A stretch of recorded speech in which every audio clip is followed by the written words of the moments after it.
pessoal, bom dia, boa tarde, boa noite, tá? A gente vai dar continuidade na aula 04 agora de banco de dados e nessa continuidade a gente vai falar especificamente agora do modelo entidade-relacionamento, tá? Então, esse modelo aqui é o que a gente vai utilizar como exemplo nas nossas aulas.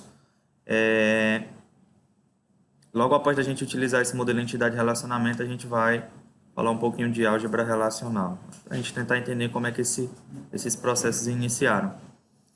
E nessa continuidade, nós vamos aprender a forma gráfica, né, de representação desse modelo entidade-relacionamento. E a partir daí a gente vai poder utilizar a ferramenta BR Modelo para produzir esses diagramas, né? Então, são dois tipos de diagramas que a gente vai poder construir no BR Modelo, né? Em nível conceitual e em nível lógico, o mais próximo da programação. Então, muito bem. Então, você que está assistindo o vídeo, né? Deixa logo o seu gostei aí. E é isso aí. Bom, a introdução do modelo entidade-relacionamento a gente já sabe, né? Que ele é baseado em objetos, né? E esses objetos são características do mundo real. Nós já sabemos disso também, foi até visto na aula passada. Mas vamos dar uma lembrada aqui, como é que esse cara realmente funciona, né, na teoria. Isso aqui você já tem até no caderno de vocês.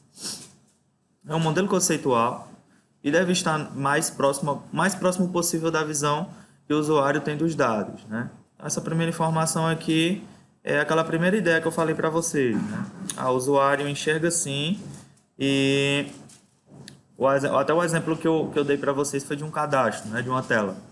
Então, aqueles dados, todos aqueles dados, né, todas aquelas características são emitidas aqui através do modelo entidade-relacionamento, né?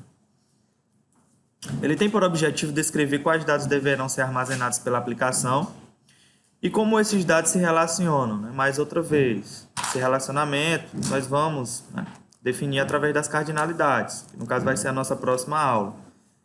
Então, tudo isso ele é caracterizado, né, nesse diagrama conceitual. Então, depois que a gente aprender a trabalhar com a cardinalidade, a gente vai ver o modelo lógico, né, que é como se fosse um passo 2 do modelo conceitual, só que mais próximo da implementação. Nele estão representadas todas as entidades de interesse do domínio da aplicação, com seus respectivos atributos e seus relacionamentos existentes dentro dessas entidades, né? Este modelo é representado de forma gráfica pelo diagrama entidade-relacionamento, né? Ó, o DE. Então, aí a gente já pula do modelo entidade-relacionamento para o DE, né? Que é o que eu acabei de falar para vocês. Exatamente, o diagrama, que é a representação gráfica desse modelo. Então, a partir daí, pessoal, a gente consegue conceitualizar todas essas características, né? Então, quando a gente leva para o mundo orientado a objetos, a gente sabe que todo objeto ele possui suas características, né? Então, aqui no caso do modelo entidade-relacionamento, toda entidade ela possui seus atributos. Então, esses atributos vão ser o quê? As características da entidade, né? Então, tudo isso a gente consegue fazer as associações, tá bom?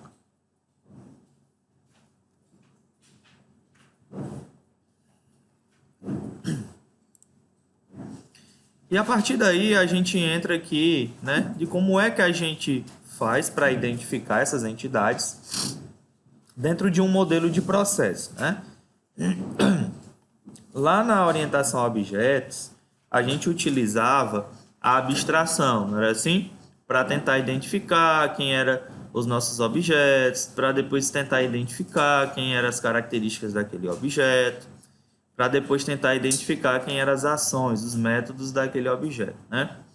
Aqui nas entidades, a gente tem umas regrinhas básicas que a gente pode fazer, né? E essas regrinhas básicas, eu trouxe até como perguntas para que facilitem essa identificação, né, dessas entidades quando vocês estiverem praticando, né? E a partir dessas perguntas vai ficar bem mais fácil para a gente decidir o que vai ser a entidade, né, ou não, dentro do nosso modelo de processo, né? Dentro dessa execução desse processo, nosso programa. Então, vamos tentar entender aqui como é que ele funciona, né? Uma entidade representa um conjunto de objetos. Olha aí que coisa legal. de um mesmo tipo do mundo real e sobre os quais se pretende armazenar dados. Beleza. Banco de dados, né? Vai armazenar dados. Geralmente as entidades são reconhecidas por serem substantivos e uma forma simples de identificá-las em um domínio de aplicação é fazer essas seguintes perguntas aqui, né? Então eu trouxe 3 perguntas. Outro slide tem mais outros exemplos de perguntas para a gente tentar identificar, né? Então, por exemplo aqui, né? Como é que eu faço para definir uma entidade dentro dessa minha aplicação, né? Então vamos ver aqui a primeira pergunta, como é que ele traz para a gente.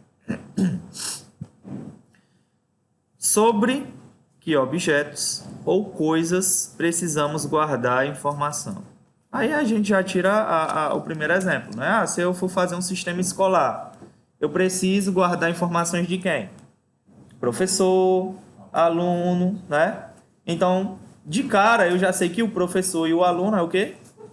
Uma entidade. Por quê? Porque eu preciso gravar informações do professor e do aluno. Olha aí como fica bem mais fácil, né?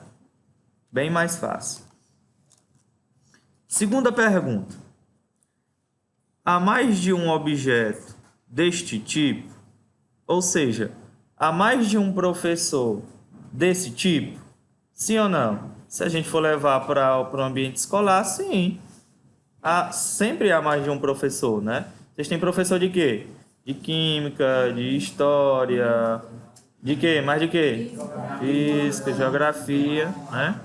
Então, existe mais de um professor? Existe. Então, olha aí, já se encaixa dentro da segunda pergunta também, né? E a terceira pergunta, né? Existe uma chave capaz de identificar cada um dos objetos unicamente? Aí a gente já entra dentro de outro critériozinho que a gente vai ver um pouquinho mais na frente, tá? Então aí eu pergunto para vocês, existe alguma coisa que identifique o objeto professor? Sim ou não? Sim, existe. O que é que identifica? O número da matrícula, né? Eu possuo um número de matrícula? Sim, possuo. Esse número, ele me identifica? Sim, ele também me identifica, né? Se a gente for levar para o caso de vocês, além de vocês possuírem a matrícula, vocês também possuem dados únicos, que são quem? O RG e o CPF, né? Então, olha aí. Todas as 3 perguntas que a gente fez, a gente conseguiu conceitualizar dentro do ambiente institucional, né? Dentro do ambiente escolar. E a partir daí eu consigo identificar que tanto o aluno como o professor, eles podem ser o quê, pessoal? Entidades. Olha aí que coisa legal. Certo? Vai ter uma questãozinha que eu vou passar para vocês, que eu vou dar o ambiente e vou pedir para vocês descobrirem quem são as entidades. Por isso que é importante saber essas 3 perguntas, né? Tá bom?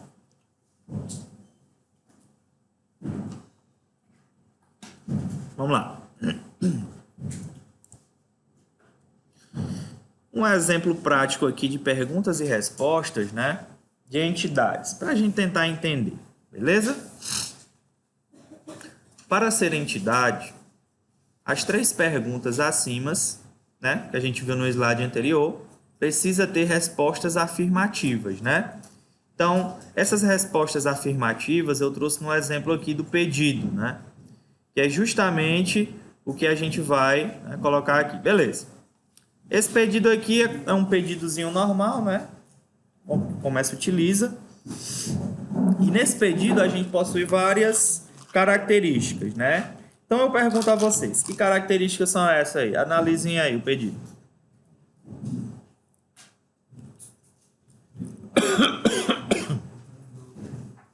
Vamos lá, de cima para baixo. Quem são as características? Vendedor, Isso, exatamente. Exatamente, muito bem. Então, a gente possui várias características aqui, né? Mas para definir se realmente pedido vai ser uma entidade ou não, a gente precisa fazer as perguntas, né? Então, vamos lá. A primeira pergunta eu tenho aqui, ó. Há necessidade de guardarmos a informação dos pedidos? Sim. Olha aí, olha a resposta aqui. Sim, né? Temos que guardar as informações de todos os pedidos. Beleza. Foi uma resposta afirmativa? Sim. Foi. Então, beleza. Show de bola. Segunda pergunta. Pode haver mais de um pedido? Sim. Olha aí. Sim também, né? Ó, existem diversos pedidos e não apenas um. Já entra também dentro da segunda pergunta. E por último, existe uma chave capaz de identificar cada um dos pedidos unicamente? Sim também, né? Ó, cada pedido realizado possui um número único para o controle dos pedidos. Que número é esse? Está aqui, ó. Número do pedido. Esse número aqui ele é único para cada pedido, né? Então, por isso a importância aí da gente fazer sempre essas perguntas para a gente definir quem são as nossas entidades, tá bom? Perfeito. Então, eu vou colocar um exemplo aqui, tá? Isso aqui vocês não precisam anotar, mas vocês precisam entender como é que funciona, né? Então, cadê a Melissa? Pode ler para mim, por favor, Melissa?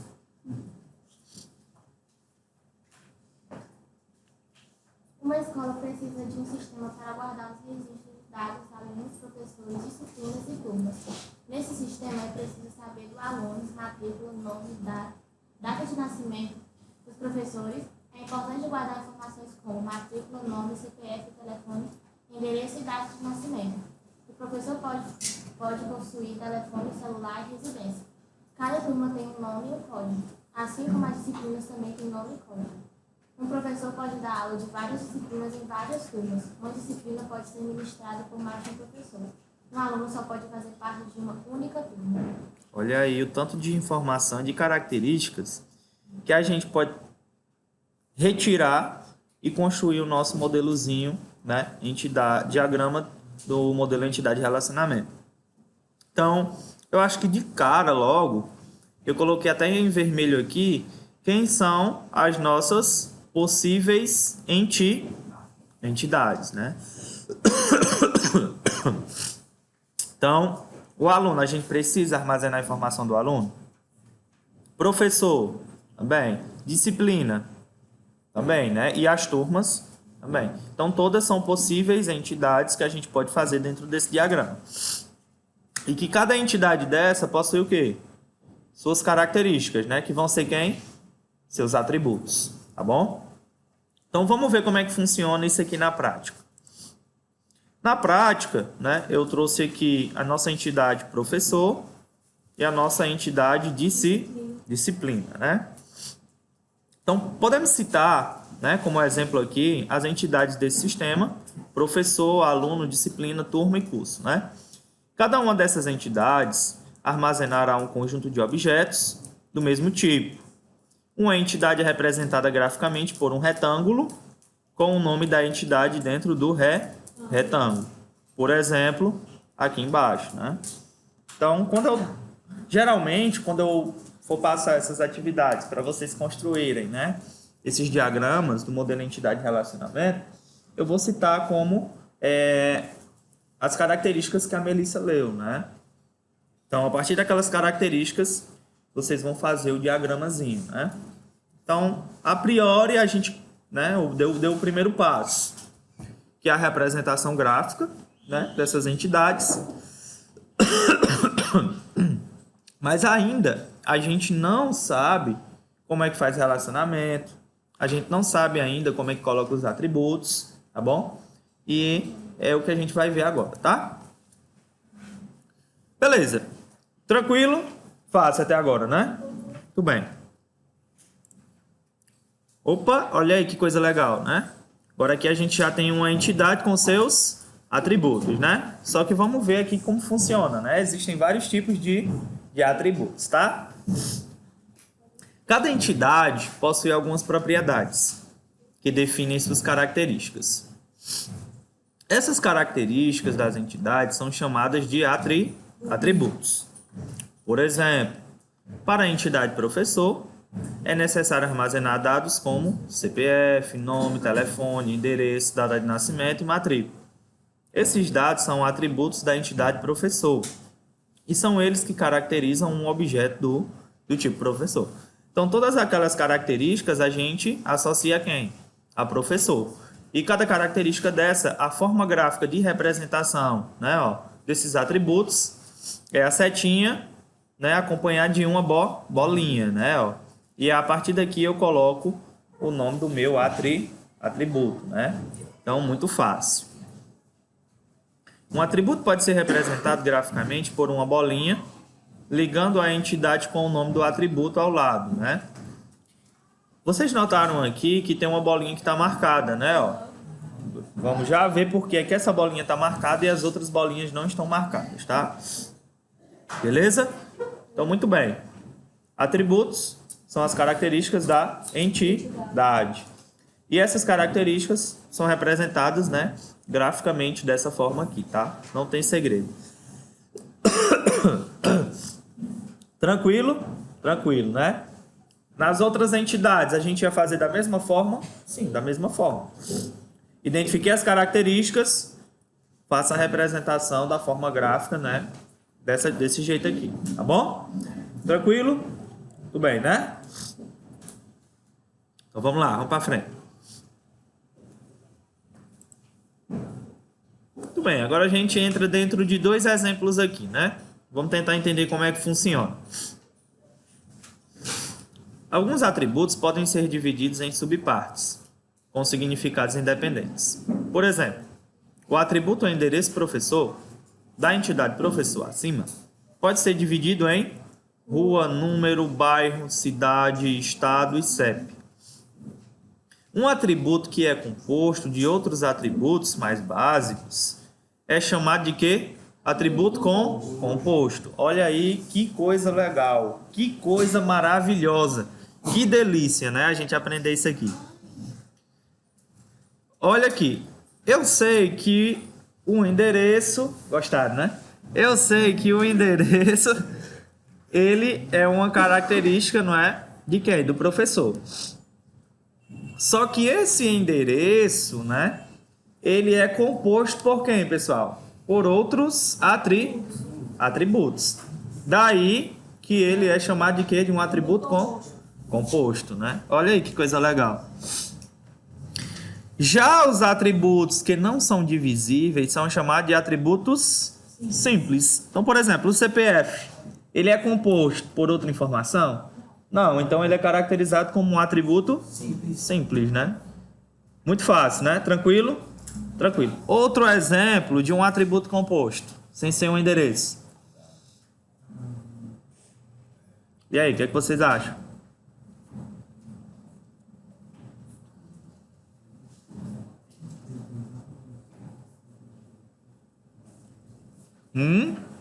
Telefone. Eu posso... A data? Não, a data não. Mas, por exemplo, o celular, ele pode ser considerado um atributo composto? Eu posso ter, sei lá, telefone celular, telefone fixo, residencial e etc. Tudo faz parte de um mesmo telefone? Sim. Só que aí entra a dúvida, né? Que a gente vai ver mais lá na frente. É um atributo composto ou é um atributo multivalorado? A gente vai ver isso aí. Muito cuidado. O endereço, sim, ele é composto por vários outros atributos, né? Mas o telefone, não. Por quê? Porque são vários tipos de telefone, né? Então são coisas diferentes. Já o endereço, não. O endereço tudo é uma coisa só. Muito cuidado. Então o telefone, ele não é um atributo composto. Ele é um atributo multivalorado. A gente vai ver mais na frente, tá? Beleza? Então, composto e simples. Anotou? Tudo bem. Olha a representação gráfica aqui, como é que funciona. Tem endereço, não é? Ó, professor, ó. E que desse atributo aqui eu tenho o quê? Outros atributos. Muito bem, vamos lá. Olha aí que coisa linda, né? Monovalorados e multivalorados, né? Vamos lá. Muitos atributos têm apenas um único valor, né? Esses atributos são chamados de atributos monovalorados.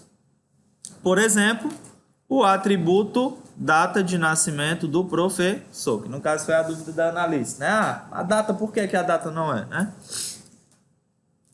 Em outros casos, um atributo pode ter um conjunto de valores.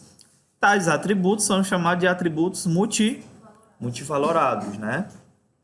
Por exemplo, o professor pode possuir mais de um telefone, um residencial e um celular, né?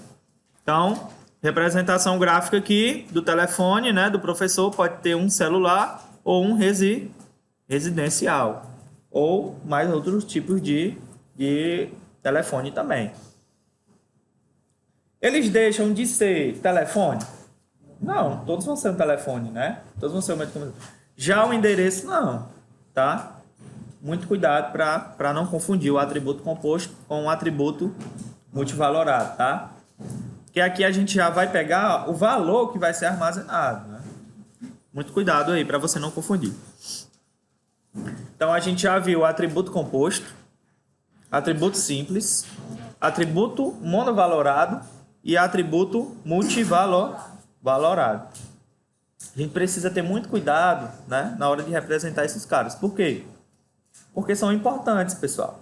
Se a gente não fizer bem esses conceitos aqui, na hora que a gente for construir o nosso diagrama, ele vai ter o quê? Imprecisão. E a gente viu que esses modelos, né, eles precisam ser o quê? Precisos.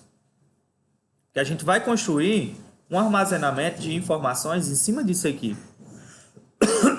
Então, na hora do armazenamento dessas informações, se não for preciso, vai causar o quê? Inconsistência. Dentro de quem? Do banco de dados. Pode haver, pessoal, inconsistência dentro do banco de dados? Não, a gente viu que o banco de dados ele tem que ser o quê? Íntegro, né? Consistente. Né? Tanto de um estado para o outro, né? Quando a gente fala a nível de transações. Olha aí que coisa interessante. Então é por isso que a gente precisa prestar muita atenção aqui nesses atributos, por mais que seja simples, né? É uma coisa simples aqui, muito simples. Muito bem. E agora a gente tem as exceções, né? Olha aí que coisa legal aqui. Um atributo derivado é aquele cujo valor deriva de outros atributos. Como assim? Ele deriva de outro atributo? Como é que funciona isso? Vamos olhar o exemplo aqui. Podemos acrescentar ao professor, né, do exemplo acima, um atributo idade, que é calculado automaticamente a partir da data de nascimento e a data atual pela própria aplicação do SGBD, né? Então, eu preciso criar um atributo, né, idade para o professor? Não, porque eu já consigo tirar a informação daquela idade através de um derivado, né? Então, eu consigo fazer isso pelo sistema, a informação, né, de quem? Da idade do professor. Vocês estão conseguindo enxergar isso? Então, por exemplo, eu não tenho uma data de nascimento? Tá lá, tá armazenada a data de nascimento. Vamos colocar a minha. 25/04/91. E na data atual do SGBD, né, que está lá no sistema instalado, a gente tem a data de hoje. Com a data de hoje e a data do meu nascimento, eu consigo, né, tirar a informação da minha idade? Sim, consigo, sim. Então, a partir desse cálculo, né, de 91 a 2018, eu consigo tirar uma informação de quem? De um atributo derivado. Que no caso é quem? A minha idade, né? Vocês conseguiram compreender isso? Cadê o David? David? Faltou, né? Pronto, o David, ele... no ano passado, não, foi esse ano. ele fez o controlezinho de estoque que dizia a quantidade atual, certo? Dos produtos, né? Dentro do banco de dados dele. Então, essa quantidade atual desses produtos era um atributo derivado. Por quê? Porque ele pegava a quantidade de entrada do produto, né? Quando ele comprava, e diminuía pela quantidade de saída, que era a quantidade de vendas. Então, a quantidade atual era a quantidade de entrada menos a quantidade de saída. Então, a quantidade atual é um atributo o quê? Derivado. Por quê? Porque ele capta informação de outros atributos. Olha aí que coisa legal. Ele fez no início do ano, mas só que não sabia que existia esse tal desse atributo derivado. É fácil?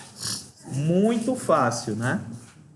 Beleza? Então anota aí, terceira questão, letra A. Agora a gente vai saber por que é que aquela bolinha, né, das nossas entidades está o quê? Marcadinha, né? Bonitinha. Então vamos saber aqui por quê.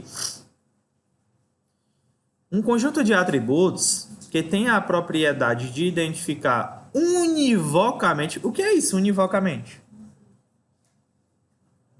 Tem que ser única, né? Não pode existir outra igual, né, Clisma? Tudo bem. Univocamente, uma ocorrência, ou seja, uma instância de uma entidade é chamada de quem? De identificador desta entidade. Então, o exemplo lá do pedido, o identificador era quem, pessoal? O número do pedido. Aquele número do pedido, existia outro igual a ele? Não. Ele era o quê? Único. Então, ele era univocamente, né? Toda entidade deve possuir um identificador. E esse identificador também é conhecido como o quê? Chave primária. Lá no bancozinho de dados vai ficar o quê? Primary key. Tudo bem, vocês estão bons aí no inglês, né? Olha aí. Aprender lá com aquele vídeo lá do caba vendendo boi, né? Quem dá mais vendido pro nosso amigo, né?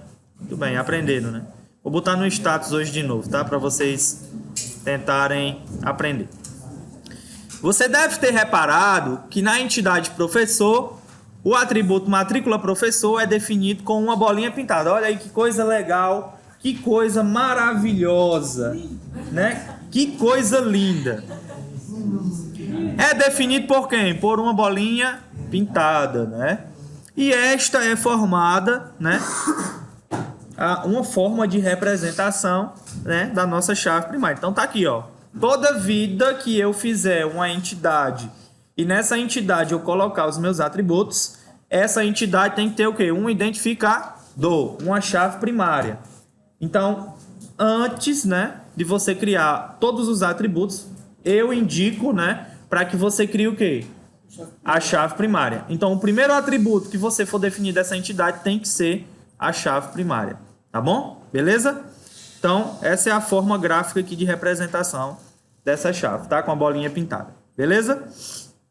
Então, os outros atributos, por que é que ele não pode ser, né, definido com essa bolinha pintada? É justamente isso, né? Os outros atributos não são chave primária, né? Só a chave primária deve ter isso. A gente vai ver mais na frente que existem também as chaves estrangeiras, né? As FKs. Ela vai ter a mesma representação? Vai ter a mesma representação, tá? Só que vai mudar o quê? Uma chave primária e a outra chave estrangeira, tá bom? Então isso a gente vai saber, definir bem. Beleza? O próximo item agora que a gente vai ver como é que essas entidades são relacionadas, né? Como é que é feita essa forma gráfica, né, de representação desse relacionamento. Então, a partir daí, a gente viu que a entidade, né, é através de um retângulo, e dentro desse retângulo a gente coloca o nome da entidade. A gente viu que os atributos, existem vários tipos de atributos, são representados, né, pela linhazinha e no final a bolinha. Essa bolinha pode ser né, pintada dentro, que é a chave primária, e pode ser somente a bolinha sem ser pintada, né, que é um atributo simples, né? Beleza. E agora a gente tem o relacionamento, que é feito através dessa representação gráfica aqui, né? Essa representação gráfica aqui é o quê? É um losango, né? E dentro desse losango, eu sempre gosto de dizer para vocês que quando a gente for fazer um relacionamento, a gente representa esse relacionamento através de uma ação, através de um verbo. Essa é a dica, né? Então você já anota aí. E esse relacionamento, qual é o verbo que eu estou utilizando aqui? Leciona, né? Então, a partir daí, fica muito mais fácil a gente definir e identificar esses nossos relacionamentos, tá? Além da representação gráfica, que é um losango, né? Dentro desse losango, eu coloco o quê? Um verbo. E esse verbo é o que vai dizer, né? Como é que funciona ou não. Então, vamos ler aqui a teoria, o que é que ela diz pra gente, né? Um relacionamento é uma associação entre as entidades, como vimos no início da nossa apostilazinha, né? No caso das nossas aulas. Os dados devem ser armazenados, né? E estarem relacionados na base de dados para que possamos utilizá-los eficientemente. Ok. O relacionamento entre os dados é o que permite, né, nos descobrir, dadas as duas entidades, professor e disciplina, qual a disciplina que o professor leciona. Então, quando eu estou colocando um relacionamento da disciplina com o professor, eu preciso saber o que é que o professor faz com aquela disciplina. Então, ele leciona aquela disciplina, né? Então, quando eu estou fazendo isso aqui, pessoal, eu estou criando um relacionamento entre o professor e a disciplina. Eu estou criando um relacionamento entre os dados que vão ser armazenados, tá? Então, um exemplo bem simples. Eu, como professor, leciono que disciplinas? Isso. Então, são várias disciplinas, né? Para definir o grau, né, desse relacionamento, que é o próximo item que a gente vai ver, é a cardinalidade. Eu, como professor, posso lecionar quantas disciplinas? Quem é que vai dizer isso? A cardinalidade, tá? Que é esse carinha aqui, que eu não vou falar hoje para vocês, que a gente já viu muita coisa, a gente precisa exercitar, tá? Então, essa é a forma aqui de representação de um relacionamento, tá? Muito bem. Mas de cara aqui já dá pra gente identificar, né? Ó, que um professor, ele tem o quê? N disciplinas. E uma disciplina tem o quê? N professores. Muito cuidado, preocupante, né? Então vamos lá.